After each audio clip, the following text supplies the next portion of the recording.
Hi, my name is Bruce Bolger, and I'm founder of the Enterprise Engagement Alliance, and we're dedicated to helping organizations implement a strategic and systematic approach to people management across the organization. And this is part of our 9-part and growing series of formal education modules on the different aspects of an enterprise approach to engaging all stakeholders in the organization's mission, purpose, values, and goals. And this session is taking a different perspective, and that is the role of people in valuations and actually determining the value of an organization. And organizations look at that often from, we look at engagement from all sorts of points and human capital from all sorts of standpoints. This session is focusing on the value of an organization. And to do that, we're really lucky to have Dave Bookbinder, who's without a doubt done more on the work of human capital and valuation anywhere in the world. And I can say that with great authority because no one has covered this field more than I have and watches it more closely than perhaps Amy Armitage, who we're going to be meeting in a second. Anyway, Dave's book, managing director of B. Riley Financial, which is a valuations company, one of the leading in the world. And he's author of the new ROI, Return on Individuals, which says it all. And then we have Amy Armitage, and she's founder and co-chair of the Human Capital Investment and Reporting Council. And she's really been a leader in the whole area of human capital.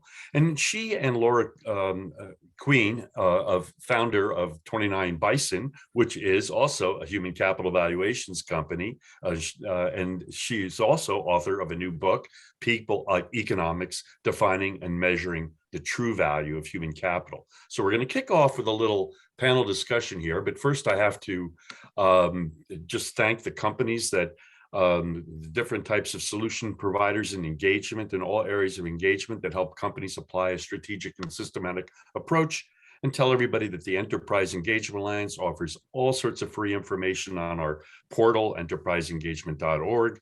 And we have the only education program, I think, anywhere in the world that focuses, a corporate education, I should say, on the implementation of stakeholder management and stakeholder capitalism. And with that, I am going to stop my share. And we're going to go with the panel. And Dave, get ready. You're going to be in about 10 minutes. We're going to have you share your screen to go through your presentation. But first, Amy, I'd like to start with you. You've really been at this whole concept of human capital for many years, but what made you decide to really go out on a limb and address formal human capital processes and reporting? Companies don't like to report. What made you decide to do that? Thank you, Bruce. I'm thrilled to be back here on a panel with you and Laura and, of course, Dave. But what really propelled me to do this, I think, was I really did see a business case for human capital standards and reporting. I'd been in HR for many years, primarily as a consultant, but I got a little tired of the program du jour. I'm a measurement and a math and an economics person by background, also a behavioral scientist. And what I was really looking for was the data. Where's the beef? So that's what really got me into the reporting side of it, to say, here's the beef, here's really what's driving value. And I'm going to come back to you in a minute on that. Laura, you also, like Dave, really were one of the early proponents in the field of evaluations to start looking at human capital. What gave you the courage to do that?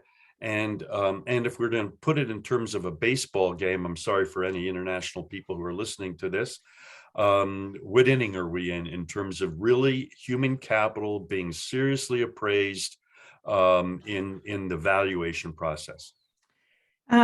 So our focus is really using the vernacular evaluation for value creation, particularly in the context of mergers and acquisitions. In that, using that as a backdrop, I would say we're actually, I think, probably, I don't know, bottom of the second, wow, plus or minus.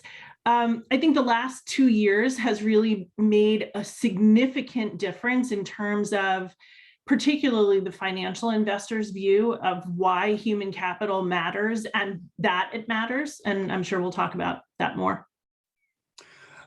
So Amy, what do you think? Do you see progress? Are we in the bottom of the second inning in terms of And I know your angle, or I should say your focus, is on human capital, both in management and from an investment consideration, hence the name of your organization.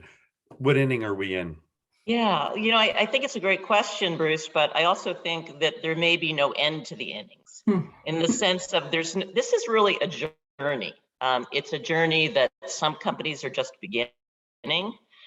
Some companies are just beginning to adapt to what I see as really an evolution of human capital reporting. Some companies are doing very, very well, especially in Europe, others not so much. And I think some companies like, say, Bank of America, Allianz, Deutsche Bank, SAP are riding the wave and doing very well. Others are probably going to be a little bit behind the 8 ball. And again, I don't want to put you on the spot, but the journalism is my background. So let's take the innings out of it, and let's put it more, is it early stage, middle stage? It's not mature. Oh, I would definitely say it's early stage, in part because what we're seeing, though, is that this is an evolution, that there are drivers that are very strong in the marketplace right now. First one, business value increasingly comes from people. We're transitioning from a knowledge economy to what one HBR author called a human economy. And what's giving companies value is the human creativity and innovation. What's going to give us humans an advantage over increasingly intelligent machines?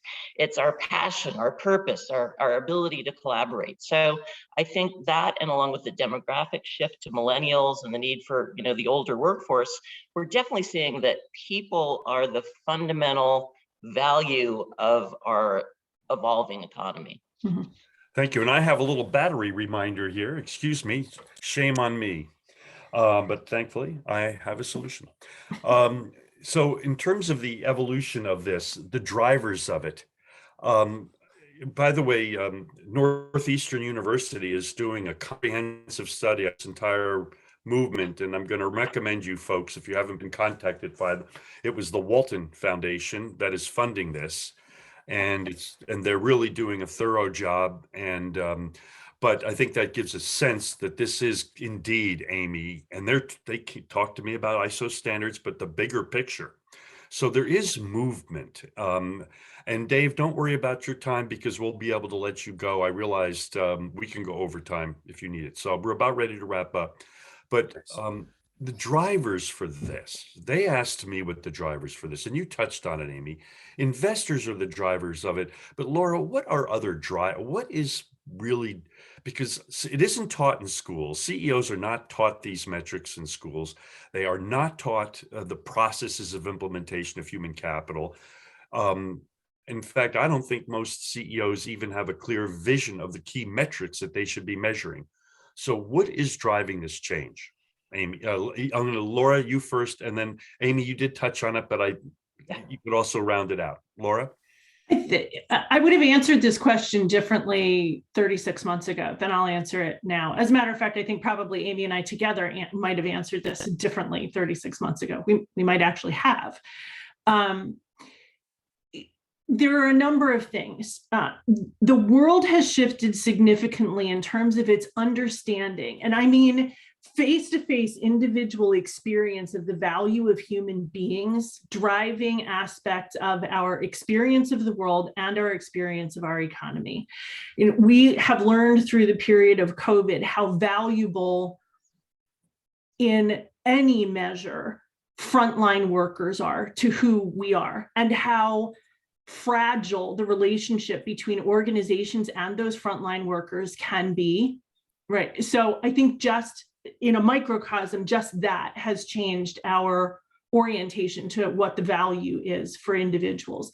And then you begin to kind of dig into, for those organizations that, and leaders in organizations that are interested in the exercise of self-awareness, looking themselves in the mirror and saying, okay, on top of all of this, how am I paying those individuals, and what does their employment experience look like for me? Couple that with the changes around very vocal aspects of social and economic injustices inside of the merit or not merit-based pay components of our organizations. Then you couple on top of that movements of people inside of their employment circumstances, whatever you call it, whether it's the Great Resignation or the Great Reset or whatever it winds up being. We have folks voting with their feet, the alignment they have or they don't have with the values and behaviors of the organizations they had signed on for, right? All of those things, and an imperative to use institutional capital, there's a lot of it, in really productive ways that also abide by the tenets of positive investment, right? With a lowercase p, right? We're not necessarily talking about impact investment. We're just talking about doing the right thing with the dollars that these investors have been entrusted with. And there's a groundswell that's happening from outside of the United States into the United States to utilize and to disclose how the utility of those dollars is being used in furtherance of things that are really positive employment principles. All of those things, right? There's not one circumstance, but all of those things begin to come together and say, how is it that we're doing right by the utilization of this capital in furthering a more human employment experience, and how do we measure it, right? Then you get to the place which is, how do we, what are the correct measures? How do we measure it? What's material for my organization? And we could easily go down a rabbit hole on that. So Amy, I'm going to ask you one last question about standards, but before that, isn't another driver a new generation of people who they don't know that they're stakeholder capitalists. They don't know the term. They don't know, but they're individuals, human beings that want to work for a company that cares. Yeah, absolutely.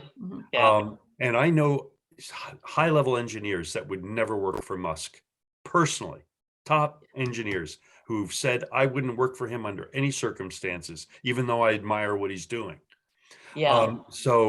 And by the way, if he was a good leader, they'd work for him. They'd sleep on the factory floor until 3 a.m. So Amy, is it a generational thing too? And that, but the problem is we can't measure it, that we can't measure all these people voting with their feet. Power is shifting to a new generation, and it's also shifting to employees more generally, as Laura suggested. And to that degree, I've got a millennial and a Gen Z, Zoomer, we like to call them, and they do have a sense that there should be purpose in their work. But I do think that's related to this whole other idea of the ESG movement of socially conscious investing, which is directly affecting HR reporting. Conference Board recently released a report that said chief human resource officers have to get involved in ESG. Corporations have to get involved in ESG. And I think this next generation is very aware that, we've handed them a planet that's not in such great shape. So the ESG issues, and particularly the S and the G side, are really coming out. And I think we're going to see the equivalent of greenwashing in social washing, where companies try to, put on a good face of what they're doing with their employees. And they've had layoffs that didn't go so well. They've got, really bad gender and diversity numbers. Maybe their social and health and well-being numbers aren't so great. So it is very tied up with the numbers, because this generation, particularly the more analytic technical ones, which are hot commodities right now, they want to see the numbers. They want to see what the company is doing. They want to see the progress, and they want to see the direction of the organization before they'd sign on, because they're investing their time. So the investor issue is not only investment in human capital, it's me investing my time and my energy to make a company go. Well, we're about ready to turn it over to Dave, and I wish we could spend more time with both of you. But Amy, I do have one quick question for you, and I have to make it quick. What do you think? Please tell us this: the organization that is now actually committing itself to training and doing certifications in ISO. Just quickly tell us that news and what you think the implications of that are. That's a good point. The Human Resource Standards Institute, which is part of HRCI. And this was recently launched as a new organization to certify organizations in ISO standards. So right now they're doing some work with the ISO 30415, which are the D&I standards. I think they've got 4 pilot companies ready to go. And we believe the next round is going to be for companies to be able to certify in ISO 30414, which are global human capital standards. So Do this you is a think that really big deal. Yeah, you this is do a think really that big that will deal. have impact? Yes, I think so. It may take some time. Nothing happens overnight in the HR business, and people are clinging to some of their old habits and behaviors of secrecy and lack of transparency. But I think this is going to make a difference. Well, thank you, Amy, and thank you, Laura. I'm sorry we didn't have more time for both of you, but again, if you feel free to hang on if you want, if you have to sign off, either way. But we're going to turn things over now to Dave, so you can share your screen while I introduce you and take yourself off mute. I think I've told everybody already that Dave Bookbinder is really one of the early advocates, like Laura, in this area of valuations, and he's written a book called The New ROI, Return on Individuals. And he's going to take us through this whole concept. And most of us are not in the valuation business, so hold on. You're going to learn an awful lot in a short time about one of the most important industries in the United States or anywhere in the world. If you own a company, it is how do you value your company and sell it for the best possible price based on its true value. Dave, it's all yours. Thank you, Bruce. Are you able to see my screen? Yes. Okay, well, let's light this fuse and get the show on the road, shall we? Please. Our people are this company's most valuable asset. Yep, our people are this company's most valuable asset. Those words echo through the corporate canyons everywhere. But unfortunately, CEOs may not always believe that, or they may actually behave in different ways that support that statement, because they may actually hold a different perspective, that people are this company's largest expense, and how can we reduce them? And maybe that's because people, excuse me, maybe that's because employees are essentially treated as expenses through salaries and benefits. We invest in assets like our houses, and we reduce expenses like our electric bill. People are assets, not expenses. Anybody out there in the audience trying to hire these days? I know I am, and it's almost impossible. 48 million people left their jobs last year. People quit their boss, not their company. They're demanding freedom, they're demanding flexibility, and companies are starting to recognize that culture and flexibility are actually the key to winning the war for talent. And the war for talent and the Great Resignation highlight that this topic is actually more relevant than ever. My name is Dave Bookbinder, and I'm a managing director at B. Riley Financial. And for longer than I'd care to admit, it's been my job to tell companies how much they and their most important intellectual property assets are worth. I hold 2 professional designations in the area of business valuation and intangible asset valuation. So I'm what you'd call a numbers guy. And in my world, business valuation is driven by the numbers. And the assets that get the most attention are things like patents, brands, and customer relationships. But I'm here to tell you today that the most valuable asset that any business has is an asset that doesn't even appear on its financial statements. It's people. A product is nothing without the people behind it, building it, selling it, and maintaining it. Even a company's brand is worthless without its employees delivering on that brand's promise. And during the worldwide pandemic, this was more evident than ever.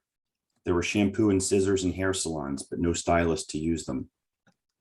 There were tools and machines in manufacturing facilities, but no people to operate them. And ironically, it was the people in some of the most thankless positions, like nurses, delivery drivers, and supermarket employees, who were being relied on to keep us all fed and safe. Yeah, we redefined the term essential workers, didn't we? I want to take a moment here to be really clear about how I use the term human capital, and I want to be sure that you understand it's not in a disparaging way. You see, there are some people who are actually offended by the term human capital, and they like to say things like people aren't assets, meaning companies don't own them. I use the term human capital so that it has a resonance with the finance and the accounting world and the folks in the C-suite. I believe that if we're going to change the perspective that people are nothing more than expenses that need to be reduced, we need to think of people as assets worth investing in. My point here is that the company's financial capital and the intellectual capital don't mean much without the proper leadership from the human capital. And during my career, I've been lucky enough to have had the opportunity to work for some truly great people. They led with empathy and respect, and honestly, I'd walk through fire for them. They got my best stuff every day. I also worked for some folks who didn't get it at all, and you can imagine how much extra effort they got out of me. During my career, I've worked for people whose leadership style is what I would call management by spreadsheet, and the only thing they knew about the team was their productivity statistics. Not exactly inspiring.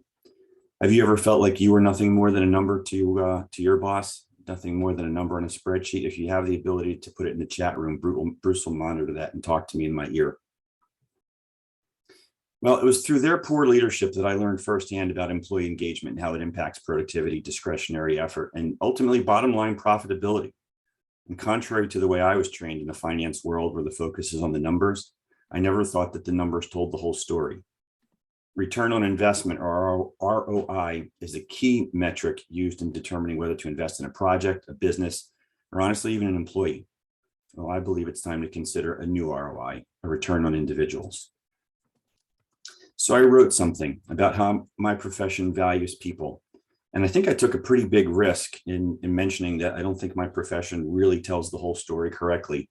I also mentioned that the accounting profession doesn't really tell the whole story because, as I mentioned, people don't appear on a financial statement.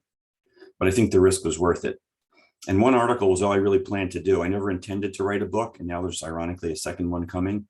And the book is my journey of proving what I've always believed, that people are a company's most valuable asset. I'm often asked to speak on this topic, and the audience is usually CFOs and CEOs and other finance leaders. And I've been told what makes my message somewhat unique is that it's coming from a finance guy and not an HR guy. And when I've shared this at certain valuation conferences in the past, my colleagues have told me that they never really spent much time thinking about this previously, but they were going to add elements of it to their due diligence meetings.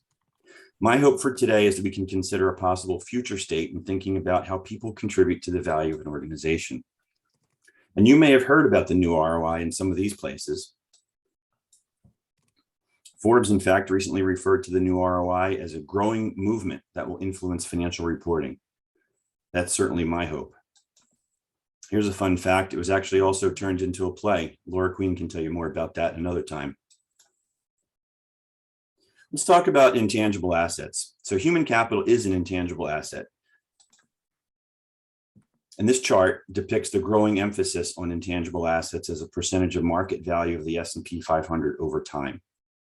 As you'll see here, in 1975, about 85% of the S&P 500 value is attributable to tangible assets. And in 2020, the script was completely flipped to 90% intangible. So as technology has evolved over time, intangible value as a percentage of overall value is increasing. I'm going to give you a few extreme examples just to think about it. So imagine a hospitality company that doesn't own the homes where vacationers stay in, like Airbnb, or a taxi company that doesn't own the vehicles that the people are transported in. Of course, that's Uber. Or how about a movie company that doesn't own any theaters, like Netflix? Well, in my world, the valuation of intangible assets has never been more important.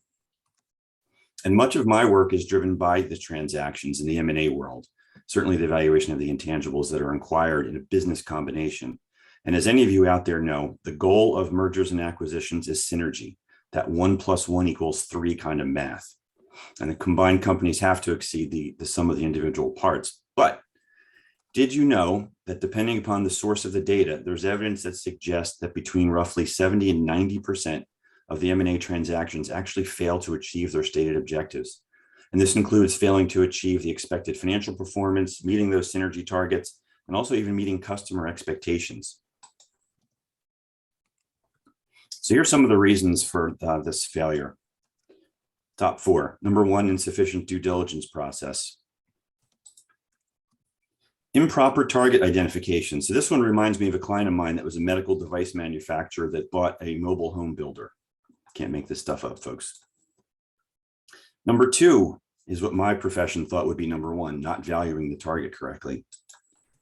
Number 1 reason is failure to effectively integrate the combined entities. And the effective integration isn't about integrating systems or facilities.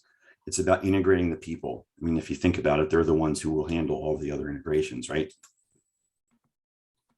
So I don't know if we've got the ability to be interactive here, so I'll just ask this question sort of rhetorically. This is a balance sheet of a pretty well-known publicly traded company that's kind of known for doing the right thing around people. And I would ask you, where does this most valuable asset appear in this financial statement? Okay, so I mentioned that people are an intangible asset, and many people might think that's where it lives, in the intangible section. But actually, human capital is subsumed into goodwill, and employees are essentially treated as expenses through salaries and benefits. And you can't beat Dilbert for getting to the heart of the matter about this topic.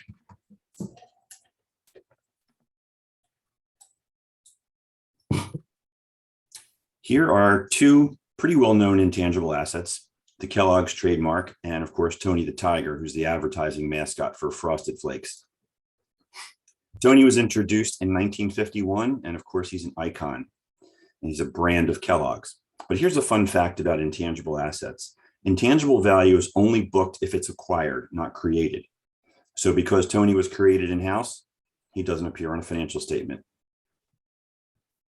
In accounting for a business combination under what we call ASC 805, an acquirer has to recognize and measure the identifiable intangible assets that are acquired and liabilities assumed based on their fair value at the date of acquisition. And an asset is identified apart from goodwill if it's either one of two things: if it's either separable or it arises from a contractual or other legal arrangement. And in the typical suspects of intangible assets that my team are valuing every day are customer relationships, trademarks and brands, technology-based assets, and contract-based assets. And then, of course, there's the assembled workforce, which we're going to talk about in a moment here. And goodwill is the residual. It's what's left over after we value all those other identifiable intangibles. I think you all know what fungible goods are, right? They're items that are interchangeable because they're identical to each other. Commodities, dollar bills, those are kind of fungible goods. People aren't fungible. However, we value them as if they are. The assembled workforce in the valuation space is valued using a cost to replace method. In other words, how much it would cost to replace the asset. I'm going to give you an example about that in a minute. And just a quick bit on the assembled workforce. It is an intangible asset, but it's considered what's called a contributory asset. And contributory assets are those assets that are used in the generation of the cash flows that are associated with the intangible asset that's being valued. So to break that down, if we're valuing a customer relationship asset, for example, we'll value the assembled workforce so that we can calculate an economic rent to charge against that customer relationship asset, because you can't have customer relationship asset without an assembled workforce servicing them. And as I mentioned, the workforce is ultimately subsumed into goodwill. I'm going to take a quick walk through here an assembled workforce valuation method. This is the cost to replace.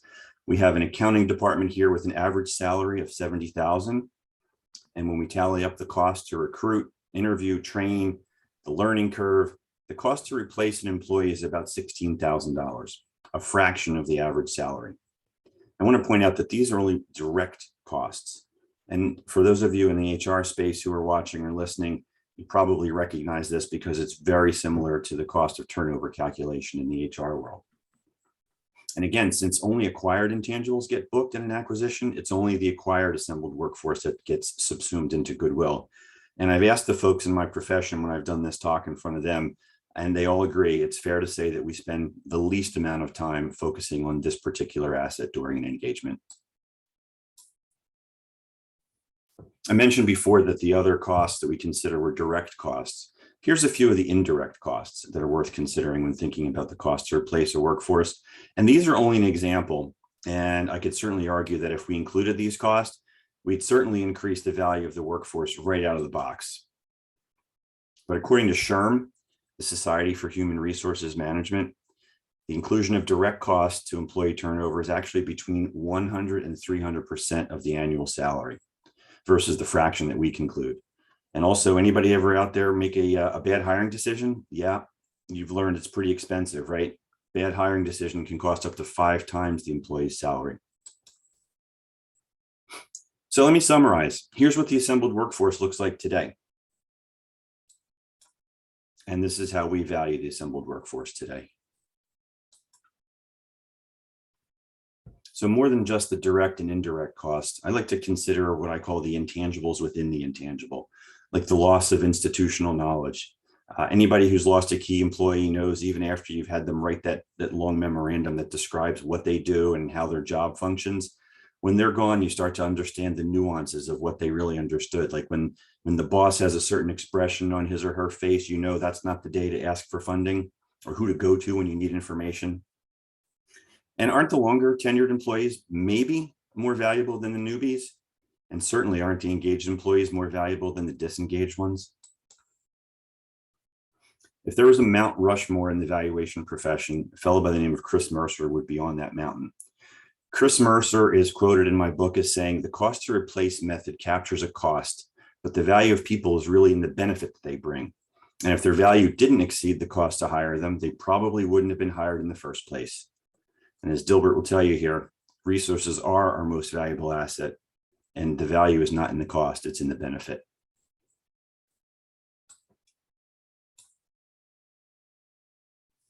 I'm going to talk about some topics next that were historically, I'll call them HR centric, but these are issues that are facing the CFO now day to day, and they pertain to other things, including accounting, finance, and even in my world, in valuation. Here's the reality. About 1/3 of the workforce is engaged, according to the folks at Gallup. It's about 34% in the US and only 20% worldwide. So roughly 7 out of 10 employees are checked out at work, disengaged, doing the bare minimum to get by. Even more damaging than the disengaged workers are the ones who become toxic. They're not just checked out, they're trying to take you down. So imagine that your business is a lifeboat in the middle of the ocean with 10 people on board. You've got 3 people at the front of the boat actively rowing to safety. 4 people in the middle of the boat aren't rowing at all. And you've got 3 in the back who are trying to sink the boat. So imagine if you could just increase your employee engagement a little bit. Here's some characteristics of what engaged employees look like. I think you've all seen it. You certainly know it when you see it. They're collaborative. They're the ones that go the extra mile, easy to work with. Key here is they're emotionally committed. Employee engagement is actually the strength of the mental and emotional connection that people feel towards their place of work. And of course, the disengaged ones look exactly the opposite. They're checked out, they're hard to work with, apathetic. You've seen it.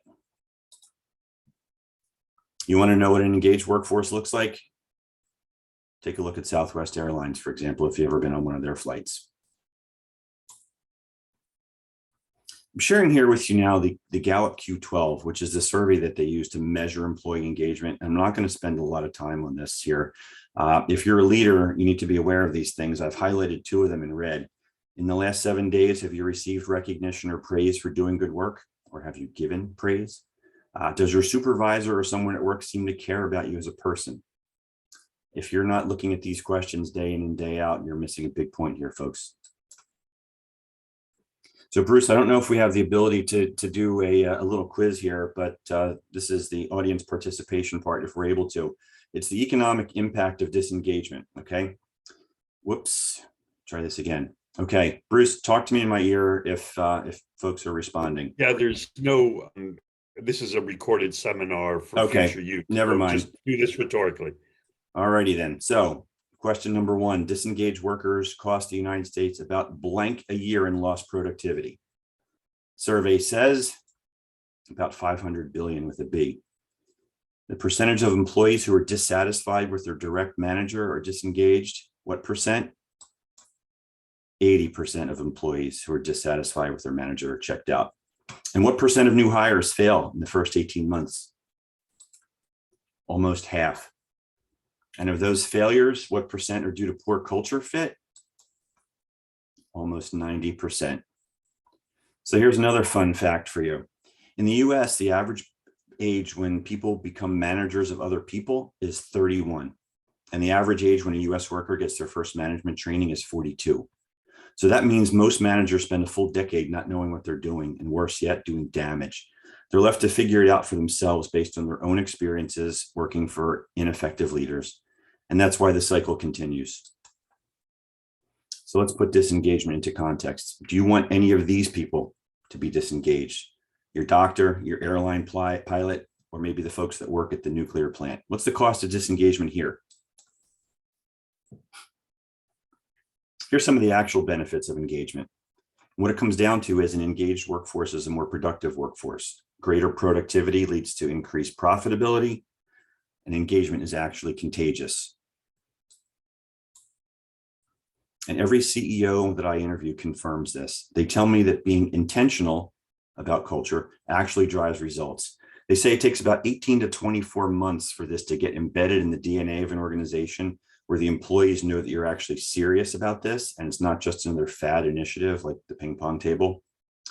One CEO that I spoke with installed a no assholes policy, and he's enforced it.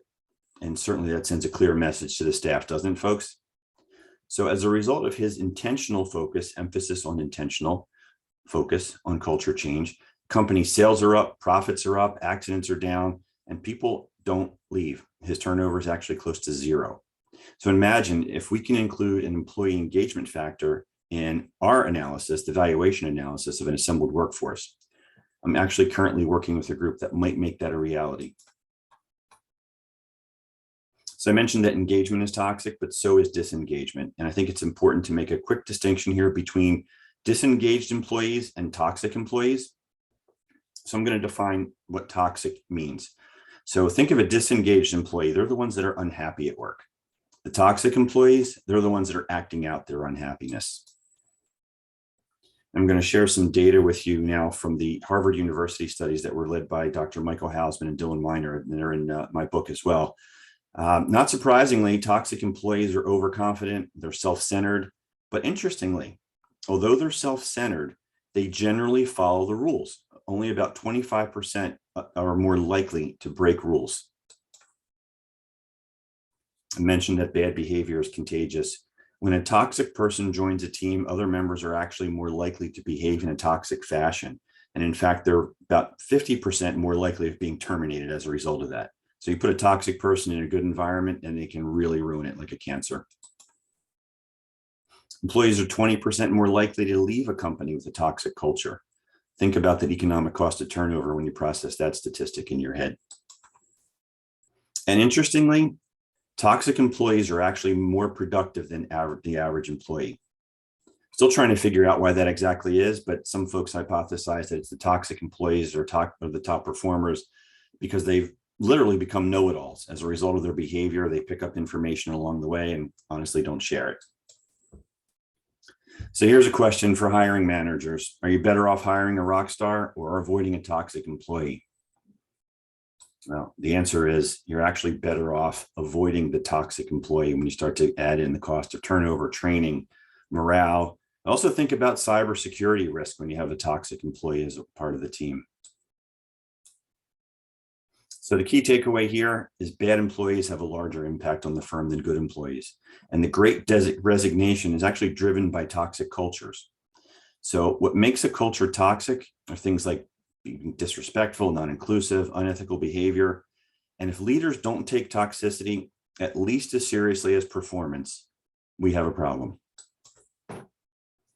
And Dilbert confirms it. Toxic employees are allowed to hang around way too long. And since they're more productive, oftentimes it's hard to get rid of them. I like to think about this as a sports analogy. That's just how I think about it. But so when you think about some of the best, say, wide receivers in the NFL, tops at their position, but bad locker room guys. Just take a look at Antonio Brown, for example, from last season. Case in point. Doing well by doing good. It's not just an not just an optimistic catchphrase anymore, folks. And when you look at the popularity of ESG investing, that's environmental, social, and governance, you know that's true. Or when you think about the Business Roundtable, which is a group of about 200 CEOs, redefining the purpose of a corporation to be more than just about making a profit for its shareholders.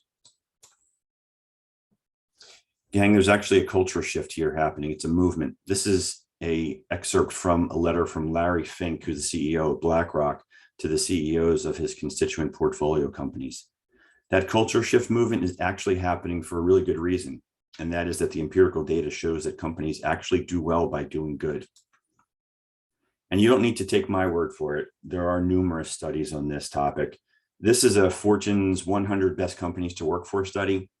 And the criteria that they use to select the companies in their index is, although the company has to still have a sound business model, smart strategy, and so forth, but they say the fundamentals of a business school education are no longer sufficient. The key to business success is maximizing human potential, accomplished through leadership, effectiveness, values, and trust. Get those pieces right, and you'll see innovation and financial growth. I'm reading that to you because those are their words, folks. Those aren't mine. Those are actually the words in Fortune. And as you can see from the chart, their index outperforms their benchmark index. Here's another one, the Glassdoor Best Places to Work Index. You can see the company stock prices here have beat their peer group pretty much every year in the last decade, except one. 2021 was the first year in many where they actually lagged the market. I'm buzzing through this quickly here. I know we've got some time constraints. One more for you. Just Capital has an ETF. Just Capital, if you're not familiar with them, they're a research organization that ranks the largest publicly traded companies in the US based on how well these companies measure up against what's called just behavior. And things that are considered just include worker treatment, fair pay, et cetera. So takeaway from this slide, once again, is the just companies, the good ones, outperform their benchmark companies that are not doing the right things around people.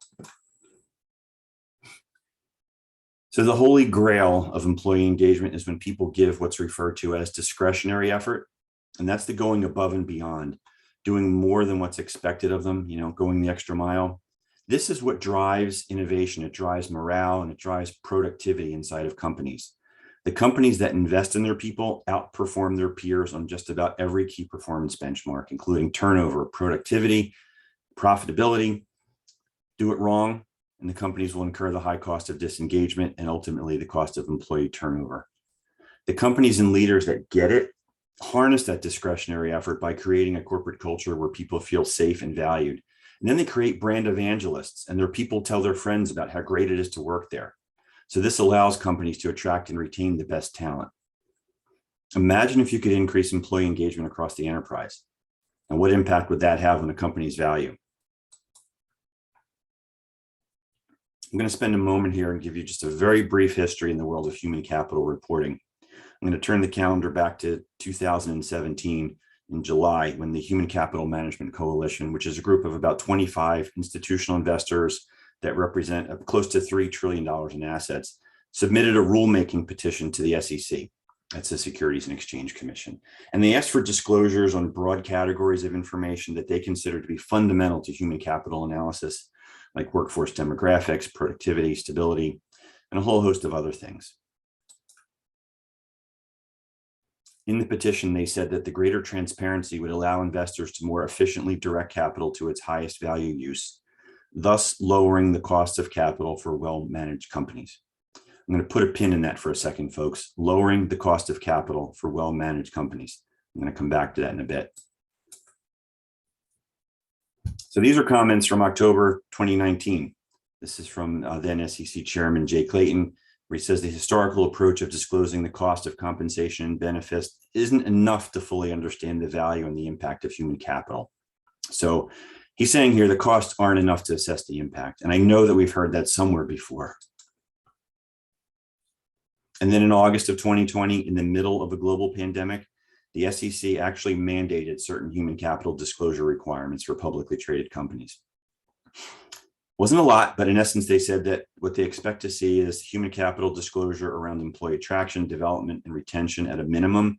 In other words, if an investor would want to know about it, then you need to disclose it. I think the key emphasis here is that this happened mid-pandemic, and I don't think the timing should be lost on us. And in rolling out the new requirements, Chairman Clayton said he couldn't remember working with a successful company that didn't concentrate on attracting and developing and enhancing its workforce. So it's pretty clear that these efforts do have a material impact on performance. And coming soon on my podcast just this week, my guest was Jeff Higgins, who's the CEO of the Human Capital Management Institute. And he told me in the audience that SEC regulations that are more prescriptive are going to be dropped any day now. So stay tuned for that. That could make things even more interesting. Okay, let's get to the impact on enterprise value, which is what everybody's been waiting for, right? So, we discussed how we might rethink the way valuation professionals ascribe value to the workforce. But really, I think that's only the tip of the iceberg. And honestly, who really cares until we get people on the balance sheet? I know that's probably a cynical view, but unfortunately, I think that's the case. So I think the larger area of focus is the impact of people on the value of the business. And this is where the rubber meets the road. This is where business leaders actually start to lean into the conversation when I'm talking to them. So this is a little bit technical. You don't have to know any of these formulas I'm going to share with you right now. But when thinking about investing in a project, return on investment is usually the barometer for its success. And what you have on here is the formula for the present value calculation. So when you think about the ROI of a project, any kind of an investment, it can come down the road. So the return is actually measured in today's dollars by using this technique that's called discounting, or calculating the present value of those future benefits. You may also have heard the term discount rate, risk rate, cost of capital. That's also synonymous with what's going on here. We discount those cash flows at an appropriate rate of risk. And one method for valuing a business or even an intangible asset relies on the same concept, that today's value is equal to the present value of its future economic benefits. But as Dilbert notes, using the right discount rate is key.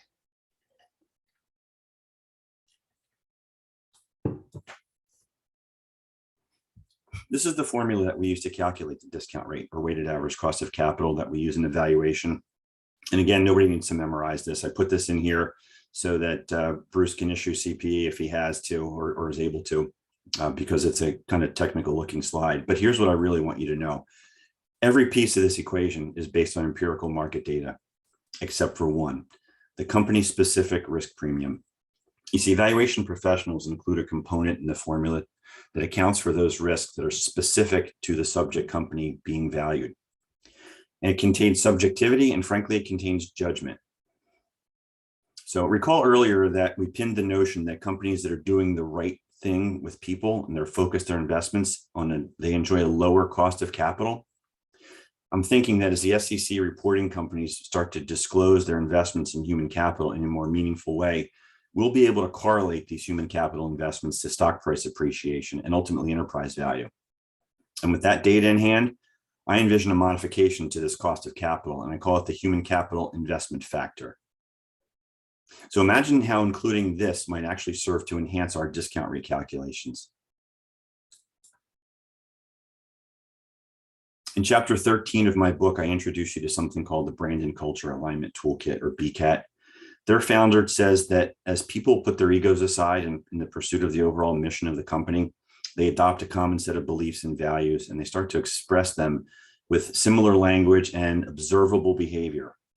Their culture is their set of beliefs and values that they share, and their brand is the collective pattern of language and traditions and methods that they use in their work.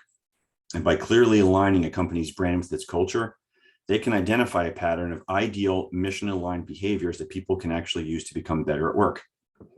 I'm currently working with them to really understand how this can be applied in evaluation context. So BCAT has developed something called the Index of Alignment, which uses a science-based behavioral methodology that depicts the level of engagement in an individual department or the entire organization. They not only measure the level of alignment, they also provide ways to move the needle to improve alignment and drive engagement. And that's really the needle that moves all the needles. So after getting everyone rowing in the same direction, the BCAT team can ensure that they're rowing in the right direction. And these are just some of the results that they're seeing from aligning the brand and culture. So they say that you can't manage what you can't measure. Well, now we can.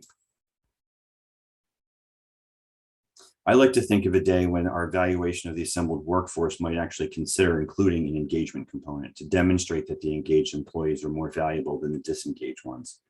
And everybody watching knows that this makes intuitive sense, but quantifying it would make it real.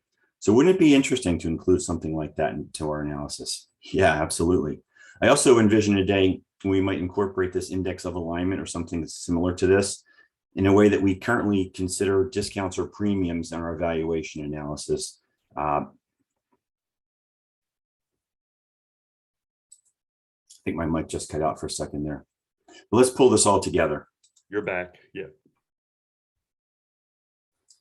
Bringing it all together, business value is calculated as the present value of the future cash flows discounted at its cost of capital. We know that the best companies enjoy a lower cost of capital. And the lower the cost of capital, the greater the present value of those future cash flows. That's how the math works. And the greater the present value of the future cash flows, the greater the valuation of the business. So can you see how the human element is connected to the value of a business? My vision for the future includes some of the following things. I'd like to think that my profession, first of all, will do a more thorough analysis of the assembled workforce and include indirect costs and levels of employee engagement in our analysis.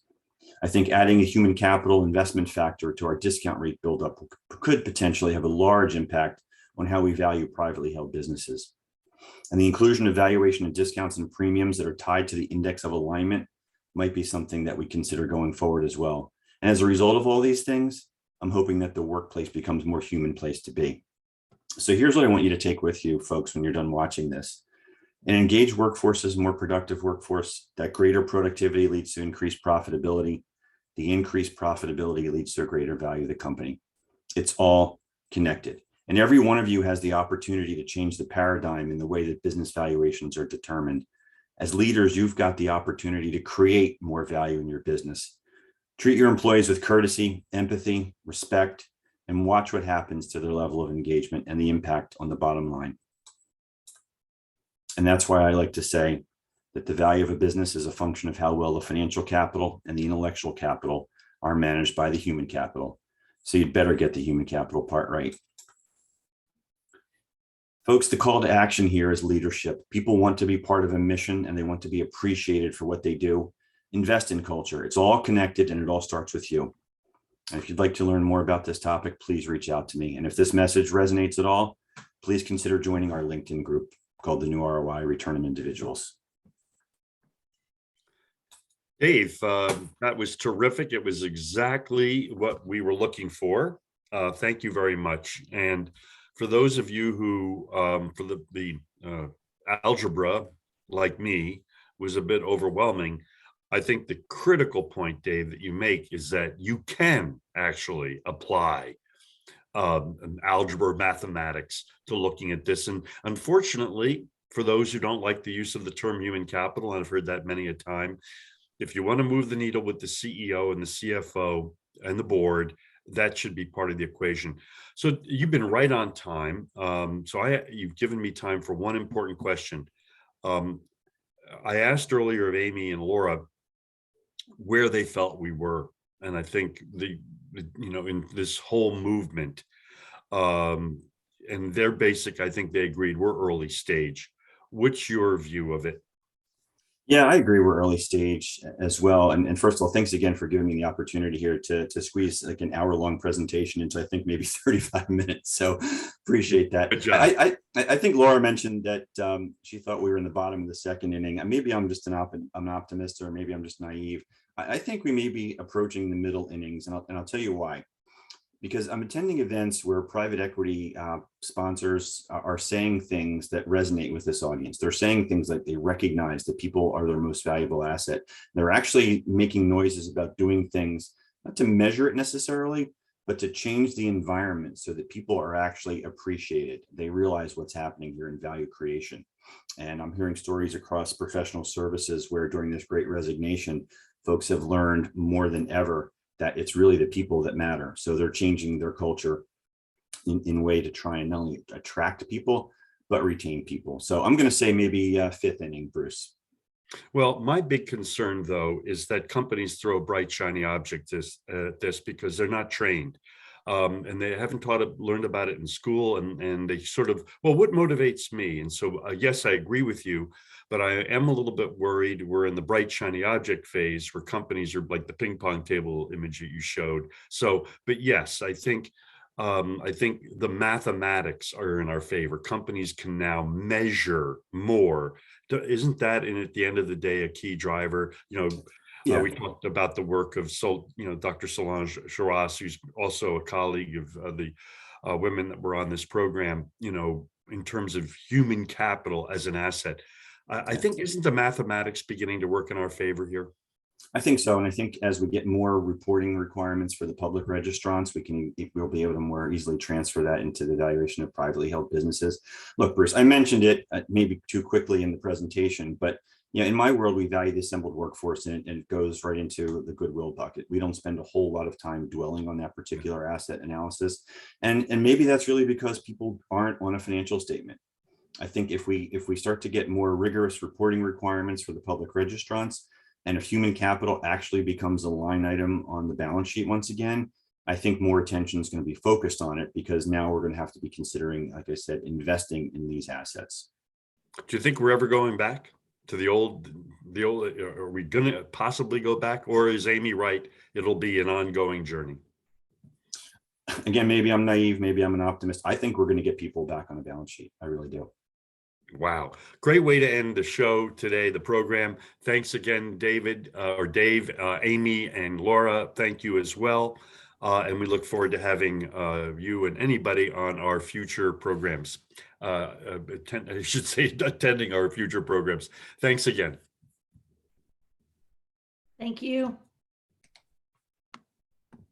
Thank you.